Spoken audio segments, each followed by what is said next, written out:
Alright, what's going on everybody? So this is my review for the AVerMedia G7573 Live Gamer 4K HDR internal capture card. Long ass title. So this is going to be a pretty comprehensive review. I'm going to tell you everything you need to know, and also I'm going to provide links to all that information in the description if you want to reference it. So just a little bit of background before I get into the details of this card. So I was in the market for a new capture card. I previously had the Elgato HD60S, and the natural upgrade from the HD60S, which could capture 1080p 60, was to jump to a 4K card. And the previously before this card released, which was recently the only other card, consumer level card on the market for recording games, was by the industry leading Elgato, and they released their 4K card. But I was a little bit hesitant to buy the Elgato 4K card because one, the price tag, which is $400, and two, most console games aren't even reaching 4K 60. And on PC, there's plenty of free programs that capture 4K 60 gameplay at an amazing quality. So there's not really any need to have a 4K card to capture gameplay from the PC, but rather for future-proofing what may come on the console end of things. Quick disclaimer before I move on, the gameplay footage that you will see in this video are captured by the AVerMedia card, but this video is not rendered in 4K HDR. So the videos you will see are not representative of the quality that the card actually outputs. If you want to see that, I have uploaded several 4K HDR quality test videos on my channel on several different games. I will put the link to those in the description, or you could just check my channel videos, and I'll put them at the end of this video in annotations.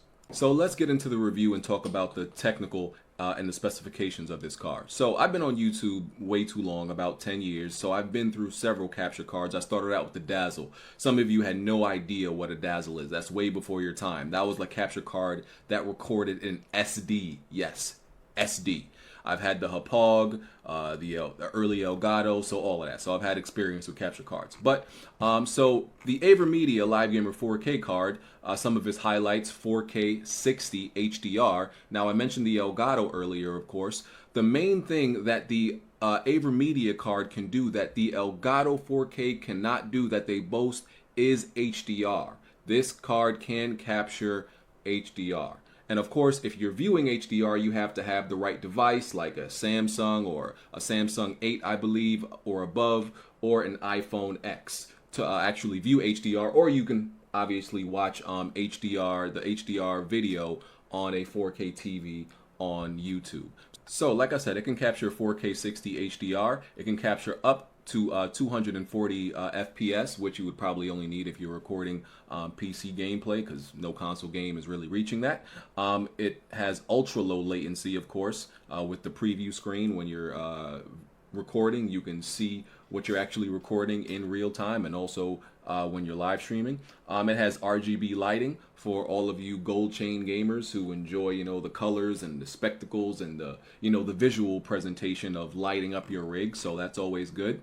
So getting a little bit more into the technical details. So this card is obviously internal, so it has to go into a PCIe 4 slot on your motherboard. My motherboard actually didn't have any 4 slots available, but it had 16, and anything less than 16, it, you know, can still go in that slot. The max, so the input, let's talk about the input and output. This is passed through HDMI 2.0. So the max pass-through resolution is 2160 at 60 frames HDR, 1440p at 144, and 1080p at 240. Now, for anybody who doesn't understand exactly what pass-through is, I'll simply explain it. Pretty much pass-through is the signal of the resolution and the frame rate that will be passed to an output on your monitor or TV. And the reason why they state that is because there's a difference between max pass-through and max capture. Because some cards have the ability, their max capture they can do is at 1080p 60, but they will still output a 4K 60 resolution to your monitor or TV. So this card can do both. So moving on to the max capture, as you can see on the screen, the max capture resolution, it can record at 4K 60 HDR. Pretty much the max pass-through and the max capture is the same on this card. So it pretty much supports anything. It also supports all these weird and obscure resolutions that nobody should be viewing at and recording at in 2018, such as 480p, 576p, even 720p. You know, I consider that a little bit unacceptable in 2018. But, you know, if you have, let's say, a Nintendo Switch, 480p might still be a viable resolution for you. Recording format is MP4, but I'm going to get a little bit more into the recording format and the profiles when I actually move on to the AVerMedia software. What's in the box? Obviously the Live Gamer 4K card, the HDMI 2.0 cable, the quick guide, and a product key to CyberLink Power Director 15. So I'm actually going to talk about editing software a little bit later, which is a very important detail that everybody needs to know, because if you want to edit these 4K HDR videos, not any editing software can do it. So I'm going to give you all the details on that a little bit later. So I'm just going to touch on installation really briefly because there's not really that much to say about it. It's extremely simple. All you have to do is go in your rig, put the card in a PCIe slot, and then download the AVerMedia software. It's not going to work unless you install the software first. These are just some pictures of the card in my rig, and please don't comment about my cable management. It normally does not look like this. I promise you, I fixed everything back afterwards. Alright, so now we're moving on to talk about the AVerMedia RE Central 4 recording software for the card. So it has a pretty simple interface. It's pretty straightforward, not too complex, easy to understand. So pretty much this is the main screen that it'll take you to. I got Detroit Become Human running in the background. So at the bottom left, you'll see here, this is this is pretty much your recording settings. You can hit this button, you can save and make different profiles by hitting the plus. You hit this, it'll pretty much tell you exactly the specifications of the profile that you have selected. Hit this if you want to edit the profile. You can name the profile here. Choose your codec. It's pretty much only between the NVIDIA codec and the H.264. You really don't have to make many changes to this. You can choose your resolution you want to record at, and I apologize if you hear any background noise. I'll try to get rid of it, but after I edit this video. But if you hear background noise, that's my PS4 trying to take off into outer space. I guess Detroit Become Human's main screen is too much for it to handle. But yeah, as I said, you can set the frame rate. The bit rate right here is so high because I have the resolution at 4K. The higher the resolution, the higher the bit rate needs to be to output that quality. Obviously, if I put this down to 1080p, then you don't need that high of a bit rate. If I hit usually that will just change by default if you select one of the profiles that are 1080p instead of 4K. Keyframe, you can keep that at 2. The bit rate, the audio bit rate is pretty much maxed out. So yeah, that's pretty much it for changing your recording settings. You can delete profiles. Right here, this is for streaming. So I have pretty much tested out streaming with this software. It works pretty well. It's pretty good. But if you use a third-party software such as OBS, I recommend you continue to do that because it's still OBS and programs like that has some features that this probably doesn't have. You can still do overlays with this. And pick your quality, your bit rate, and everything like that. But you'll probably still want to stick with OBS. Now this is for you can actually do multi-streaming. You can stream to different platforms from this software, which a lot of softwares actually don't allow you to do. Usually you have to go to I use Restream, right? I go to restream.com and I sign in.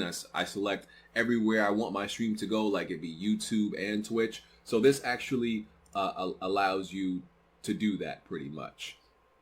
And you could just log into your account and do it straight from here. All right, so here you can this is the external. You can mute the external audio. This is just muting the audio in general. Now pretty much this button is to mute the preview sound. So if I unmute this, I'll actually hear her coming out of my sound bar. These are to actually mute the sound of the recording. So you don't want to do this. You don't want to mute these, or you're gonna mute the sound of the recording. You know, your output. You don't want to do that. This is the mixer, the audio mixer settings. You know, you don't really need to mess with this too much unless there's something specific you're trying to do. But obviously, it lays it out pretty well. This is the external audio. The playback settings. This is my sound bar that it'll go through and everything like that. So it's pretty straightforward. The interface is not too complex. One thing you want to make sure you do if you want to record at HDR is have the HDR button pushed. Because if you forget to do that, obviously there's not going to be any HDR. That's your record button. That's your snapshot button. The snapshot takes amazing screenshots, of course. It takes the screenshots in the resolution that you are currently at. As far as some other settings, if we hit this gear right here, so general, the general tab, you can select your language, where you want your files to be saved to. If you want to enable VSync, I don't have VSync enabled because I have a G-Sync monitor. Some button shortcuts to connect your social media accounts. Your profile management, multi-mode or single mode. Of course, multi-mode was streaming to different platforms, and it gives you capabilities to do a few different things. Like I said, I'm not going to get into everything. Further detail of everything you can do is in the description. I pretty much put the manual and all the specifications down in the user guide in the description if you want to read about that.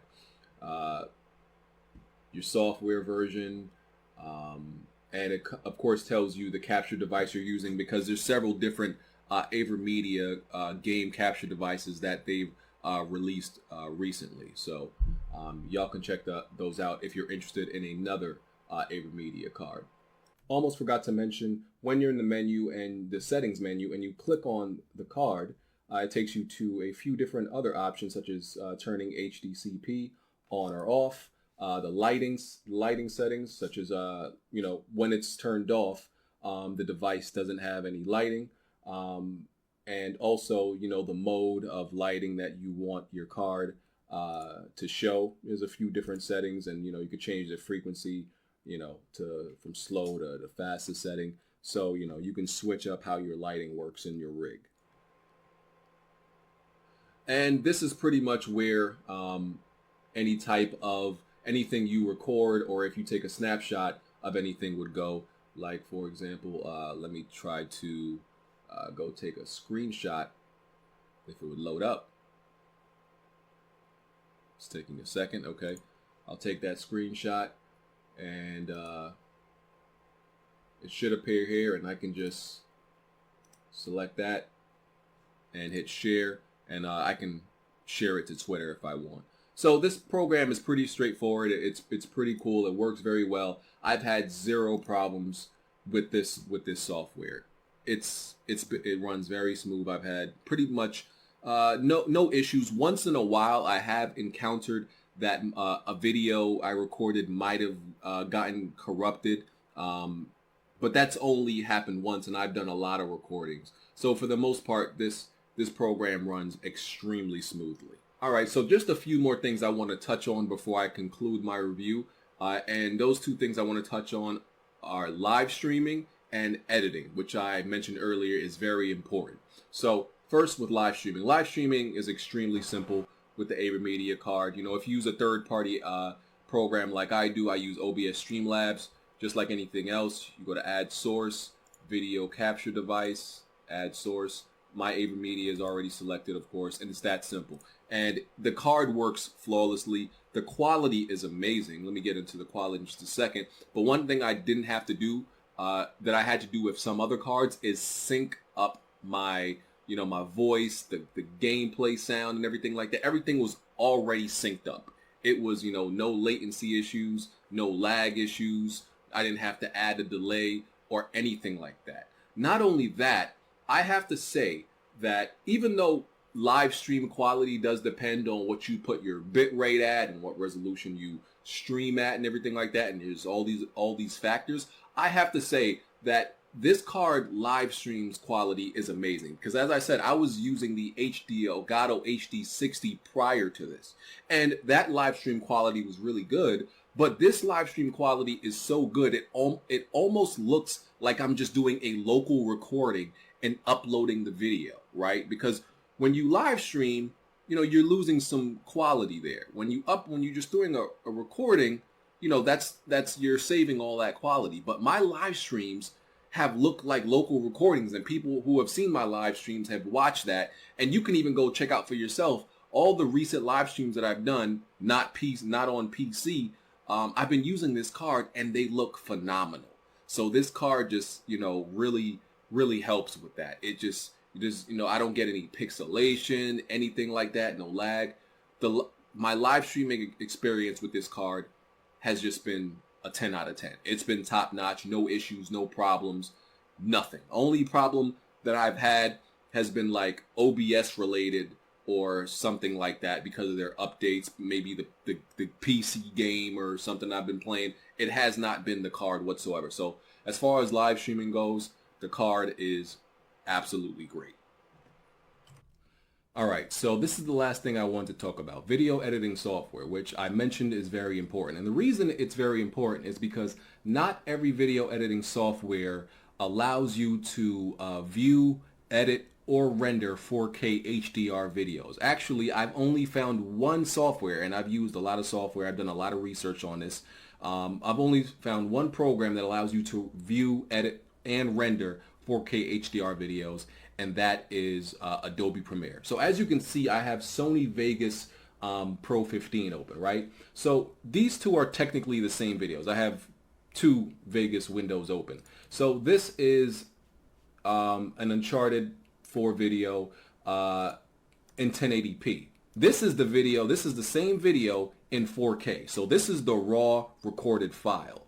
This over here on the left is the Uncharted video transcoded to 1080p in Handbrake. So I just converted the video to 1080p. So it shows up here, but as you can see on my timeline, the video won't even show up in the preview. It may render. I'm not even completely sure.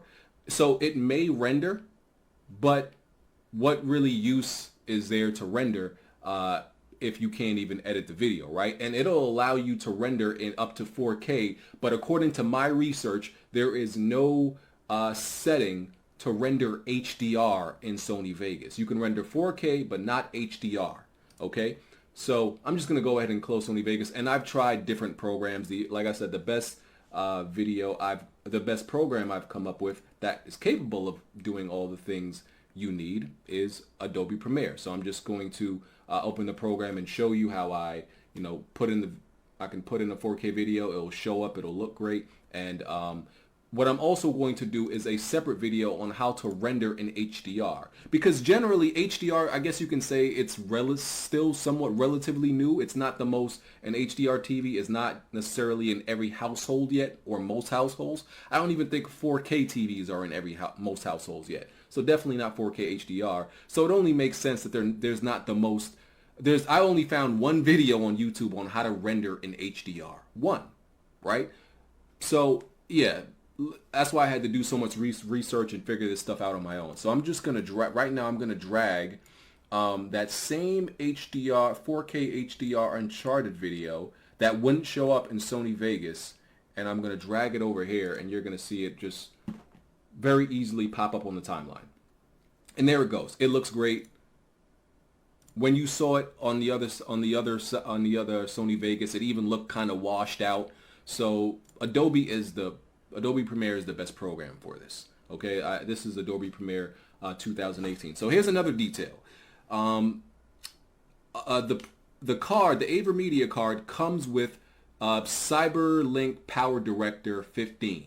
But here's the thing, and it tells you this in the asterisk on the data sheet. It tells you that program it's 4K video editing software, but it doesn't say 4K HDR video editing software. Okay? Because from what I found, you cannot render in HDR with that program. Maybe there's something that I couldn't figure out that is entirely possible. All I'm saying is the only program I found that you can edit and render 4K HDR videos is Adobe Premiere. I even upgraded to CyberLink Power Director 16, I believe it is, which I had to pay for because I was looking at the details of the program, and it was pretty much saying it could do the stuff that 15 couldn't, and it still could not render in HDR according to my findings. So this is why I'm telling you, this is why I said it's very important, because I don't want people to get this card and you don't have the right program to render HDR in and edit and everything like that. Okay, so that's the main thing you need to know. So my conclusion on the AVerMedia Live Gamer 4K is this card is absolutely amazing. It's great hardware. The software runs smoothly, easily integrated into live streams. It's $100 cheaper than the Elgato, and it's technically capable of doing more. So I think this is the best capture card that money can buy right now. It is the better alternative to the Elgato 4K card, and I've had no issues with it. Elgato customer support is great. Their guide and information that they've released on the card is very thorough. So I think this card is amazing, and I highly recommend it. And I think it's definitely future proof for whatever consoles specifically, like I said, because there are better software for the PC. On the console side of things, I think it's pretty future proofed for what may be offered, especially in the future generation. So if there's anything I missed out on mentioning or explaining in this very long, thorough, comprehensive review, please ask in the comment section. Let me know, and I will do my best to answer it. Like I said, all information and links will be in the description. So that's my review of AVerMedia's card. All right, I'm out of here, guys. Peace. Please hit the like button to support, and I thank you for watching. Donc le voici monté dans le PC streaming, donc je l'ai monté il y a à peu près 4 mois. Je l'ai acheté parce qu'il prend en charge la résolution 1440p, ce que le Elgato ne fait pas, il faut le savoir. À part si vous achetez le modèle 4K, mais il y a beaucoup de soucis avec. Par contre, le AVerMedia, je n'ai aucun problème, tout est fluide, le logiciel est fluide. J'ai aucune micro-coupure en streaming, c'est vraiment de la bombe atomique. Vous pouvez y aller les yeux fermés, les mecs. Aïe, aïe.